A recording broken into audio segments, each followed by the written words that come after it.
This channel does not promote any violent, harmful, or illegal activities. All content provided by this channel is meant for an educational purpose only. আগামীকাল মহালয়া শুরু হয়ে যাচ্ছে দেবীপক্ষ। জোর কদমে পূজোর প্রস্তুতি চলছে, দোকানে দোকানে ভিড়। কিন্তু এই ছবিটা বাংলার সব জনপদের নয়। ট্রেডিশনাল হোক বা ট্রেন্ডি নারী, পুজো মানে প্রিয় গোপাল বিষয়ী। কলকাতায় আর জেলায় জেলায় সব কেড়ে নিয়েছে বন্যা, এখনো জল নামেনি। ট্রেডিশনাল হোক বা ট্রেন্ডি নারী, পুজো মানে প্রিয় গোপাল বিষয়ী। কলকাতায় আর জেলায় জেলায় সামান্য ত্রাণ পৌঁছলেই শুরু হয়ে যাচ্ছে কারাকারি।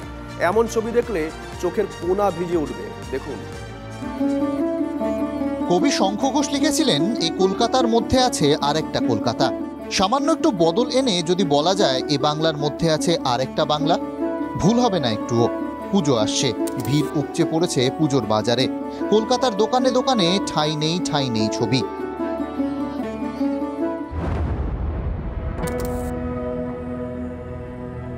কলকাতা থেকে 100 কিলোমিটার দূরেও উপচে পড়েছে ভিড়।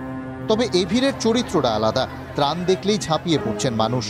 বন্যার জলে ঘোলা পুকুরের জল, নলকূপের জল, তা দিয়েই তেষ্টা মেটাতে হচ্ছে। তাই বোতলবন্দি জল দেখলেই ছুটে আসছে অজস্র হাত।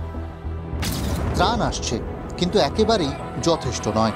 মুড়ির প্যাকেট নিয়ে চলছে কারাকারি। টানাটানিতে প্যাকেট ছিঁড়ে মাটিতে গড়াগড়ি। তারপর ওই মুড়ি, কাদামাটিতে পড়ে থাকা ওই মুড়ি খুঁটে নিতে দেখা গেল মহিলাদের।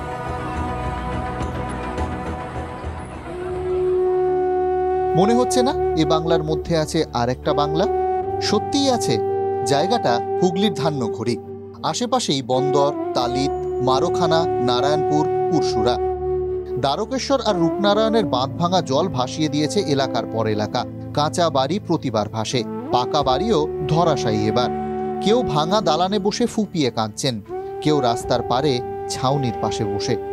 কথায় হতাশা আর হতাশা।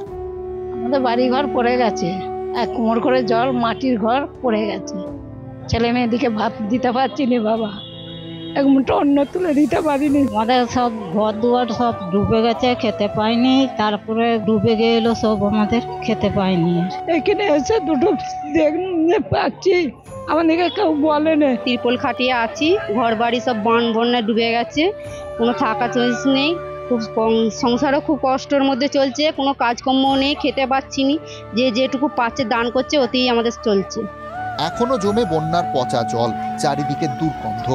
এখানে পুজো শব্দটাই বেমানান। আরামবাগ খানাকুলের অভিধান থেকে এবারের মতো মুছে যাওয়ার পথে পুজো। কিভাবে হবে পুজো যেখানে ত্রাণের জন্য হাহাকার, পেটের দুমুটো খেয়ে পড়ে বেঁচে থাকার লড়াই, মাথার ওপর থেকে ছাদ চলে গেছে, বাড়ি চলে গিয়েছে, এখন লড়াই বেঁচে থাকার। আমরা রাস্তায় বসে আছি, এই পুজো পাজা আমাদের কি করে কাটবে, কোথায় কি পাবো? পুজো কি আমাদের বড় লোকেদের পুজো, আমরা নিজেরা খাবো কি আর ছেলে মেয়েদের জাপান কিনবো কি? পুজো আসছে, পুজোর কি কোথায় কি পাবো? কষ্ট সংসার, ছেলে পুলেদিকে দিতে পারছি নি। আর অভাবে সংসার, ঘর দুয়ারও ভেঙে গেছে, বানে একবার ভেসে গেছে। আমাদের পাশে কেউ নেই, কেউ আসেনি। আনন্দের লেশ মাত্র নেই ছোটদের জীবনে। বানেঘাট ডুবে গেছে, বাবা মারা বলছে জামা কাপড় আবার কিনবো কি করে, ঘর দুয়ার বাগাতে হবে, একটা জায়গা ফায়গা কিনতে হবে আর করতে হবে। তারপর মারা বলছে দাগা কাপড় কিনে দেবো না, তো দিয়ে ঘর করে দিই, তারপর জামা কাপড় কিনে দেবো। বিজ্ঞাপনী সংস্থা স্লোগান তোলে, পুজোর আগে চাই নতুন জামা। জামার চেয়েও জরুরি এখন ছাদ। পুজো হয়তো হবে, তবে নাম মাত্র। এখনো প্যান্ডেল বাঁধার কাজ শেষ হয়নি, প্রতিমাও শুকোয়নি। এলাকার অবস্থা তত তো আমরা চাঁদাপত্রও কাটতে পারছি না।